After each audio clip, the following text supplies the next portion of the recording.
mempelajari tentang bakteri, Ananda? Sebenarnya kita mempelajari hari ini berkaitan juga dengan penyakit temannya tadi, yakni flu. Itu kita belajar tentang virus. Nah, 2 tahun yang lalu kita menghadapi pandemi COVID-19 yang membuat kita belajar secara daring. Ada yang tahu tidak apa yang menyebabkan virus 19 tadi?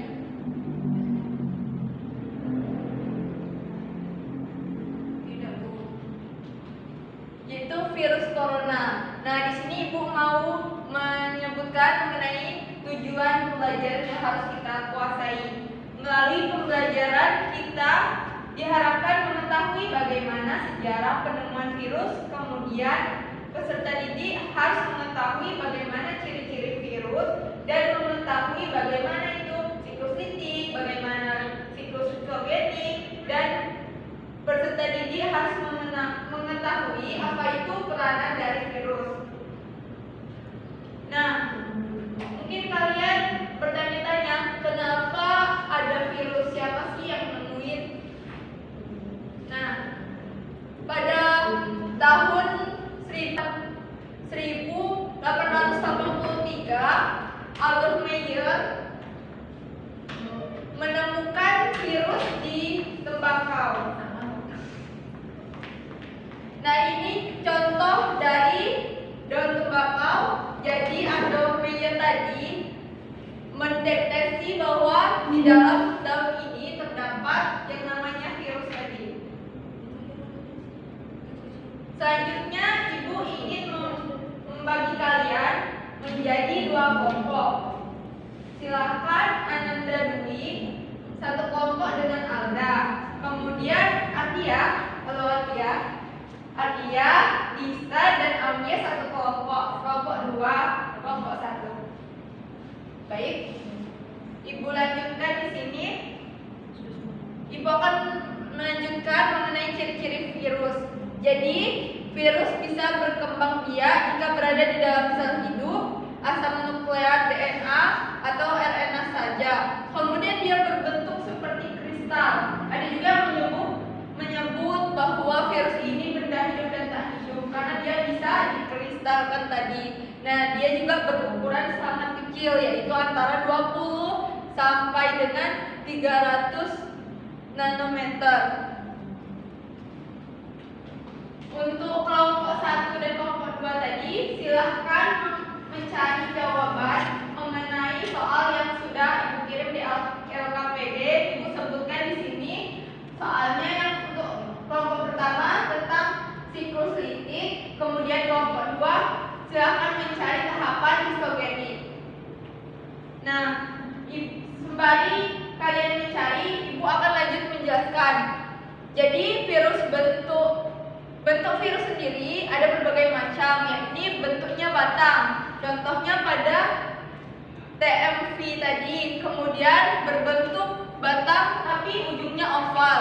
Nah, berbentuk bulat, kemudian berbentuk filamen atau benang.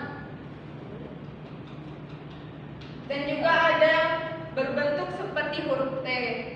Nah, ini yang tadi silinder atau batang, kemudian ini yang bulat seperti influenza, virus yang mungkin dialami teman kalian sekarang. Ini bakteriofag, seperti model yang Ibu bawa, yaitu bakteriofag T4.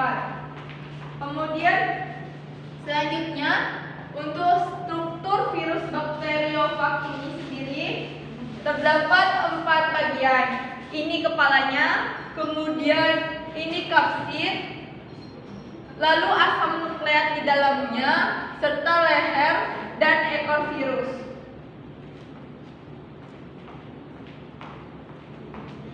Bisa dilihat lebih jelasnya, silahkan Anda pegang. Itu penjelasan yang ada di gambar. Jadi yang di atasnya ini kepala, kemudian ini lehernya, dan yang di bawah ini ekornya. Nah, terdiri dari kapsid. Ini di dalamnya ini adalah asam nukleat atau disebut dengan DNA. Silakan yang kelompok 1 untuk menjelaskan siklus litik dan kelompok 2 menjelaskan tentang siklus kristogenik pada perkembangan virus. Apakah sudah siap? Are you ready, guys? Ready.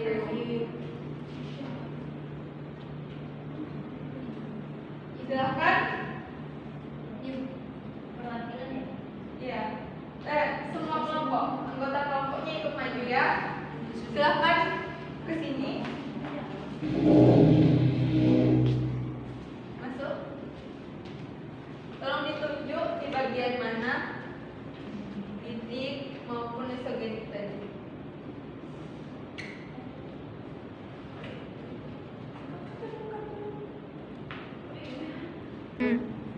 Nah, jadi di sini Bu ialah ini litik. Akan dijelaskan oleh teman saya di. Baik, yang pertama yaitu tahapan absorpsi. Tahapan ini bagian ujung ekor virus atau reseptor menempel pada dinding sel bakteri. Proses ini hanya terjadi pada virus tertentu. Kemudian ada yang kedua, ada tahapan penetrasi. Pada tahapan ini DNA atau RNA virus masuk ke dalam sel inang melalui penambatan lempeng ujung, kontraksi dan penusukan pasa. Kemudian yang ketiga ada tahapan sintesis. Proses ini terjadi adalah penghancuran DNA sel inang sehingga membuat sintesis DNA bakteri berhenti bekerja. Kemudian yang keempat ada tahapan perkaitan.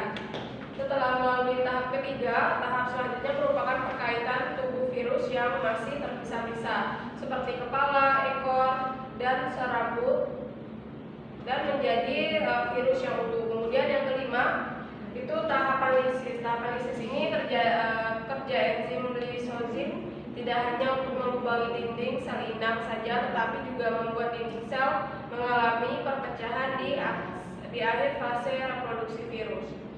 Nah, di sini ada rumus dari tahap daulistik, yaitu A itu absorpsi, Ne penetrasi, Si sintesis, P perakhitan, LT yaitu litik. Baik, ada rumusnya ya tadi, keren banget. Tepuk tangan beri aplaus kepada kelompok 1. Silakan duduk kembali.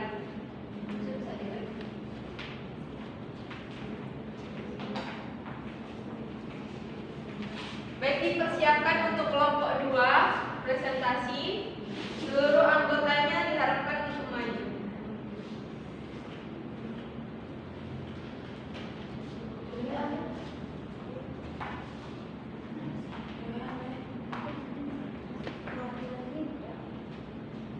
Bagian ini Bu, ada yang pertama yaitu ini adsorpsi. Adsorpsi itu virus menempel pada reseptor spesifik sel inang dengan menggunakan bagian serabut ekornya.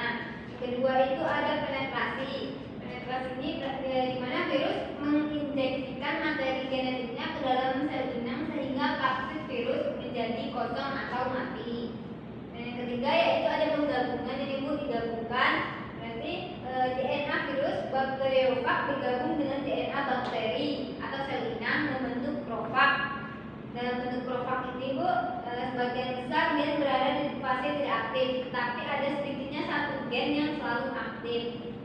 Selanjutnya yang keempat dan kelima itu dijelaskan oleh Rizka.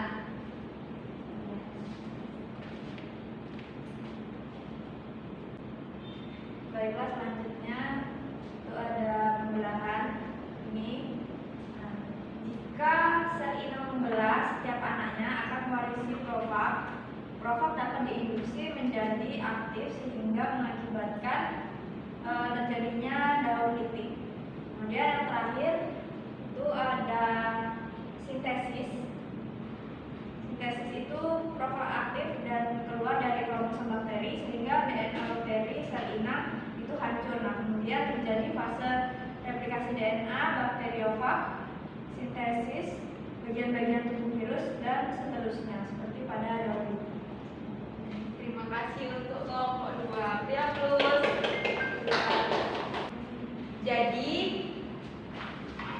virus sendiri memiliki manfaat ataupun membawa penyakit bagi makhluk hidup lain. Contohnya pada cacar Variola disebabkan oleh virus yaitu jenis ortovirus yang menyerang pada kulit manusia. Kemudian campak, AIDS, dan flu, rabies serta tetelo pada ayam juga penyebab virus. Nah, untuk dampak positifnya sendiri, virus dapat dimanfaatkan sebagai bioteknologi, contohnya pembuatan vaksin, di mana virus sendiri bisa dibekukan. Mungkin ada yang ingin ditanyakan oleh Ananda semua. Jadi ini adalah virus bakteriofag yang disebut juga dengan virus T, di mana terdiri dari kepala, yakni yang mengandung asam nukleat, kemudian berbentuk polihedral atau seperti ini, polihedral. Nah, ini kaya akan DNA, terutama ini. Yang di tengah adalah asam nukleat yang berisi RNA dan DNA, pusat untuk pemikiran atau kalau di manusia sama dengan otaknya.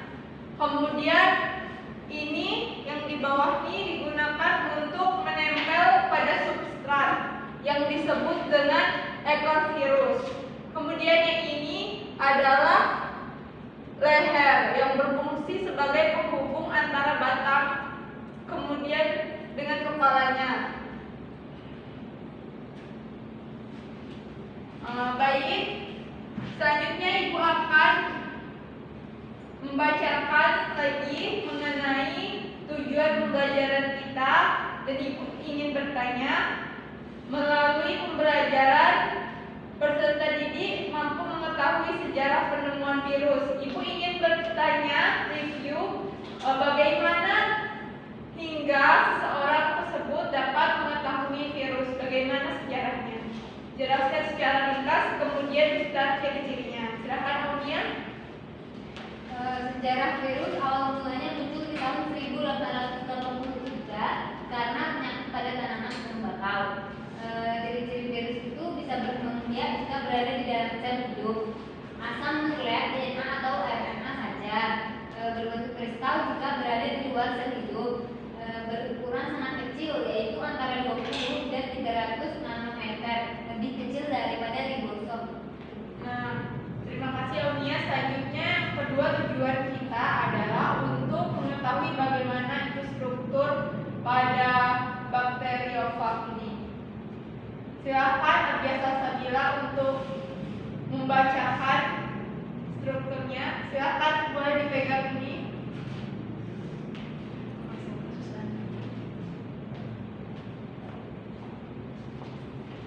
Baiklah, di sini ada strukturnya, yaitu ada kepala, leher, dan ekor. Nah, di sini ada bentuk kapsid, dan yang merah ini ada asam nukleat. Nah, di sini ini yang ungu disebut dengan selubung ekor, ini disebut dengan serabut ekor, dan di bawah ini disebut dengan lempeng dasar, dan ini penyangganya disebut jalur busuk.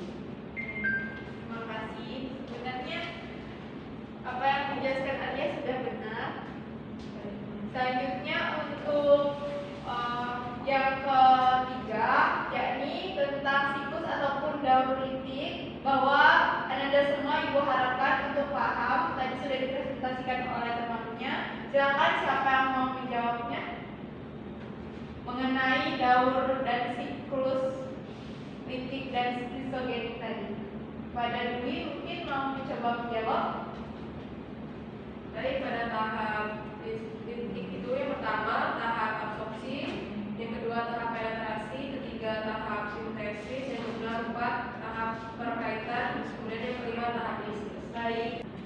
Pada yang terakhir, Ibu akan membacakan ataupun menjelaskan saja mengenai tujuan tentang virus ini. Pada pembelajaran kali ini diharapkan siswa mengetahui tentang manfaat virus, yakni kita ketahui sendiri bahwa virus sering digunakan untuk vaksin seperti vaksin COVID, kemudian vaksin flu dan lain sebagainya.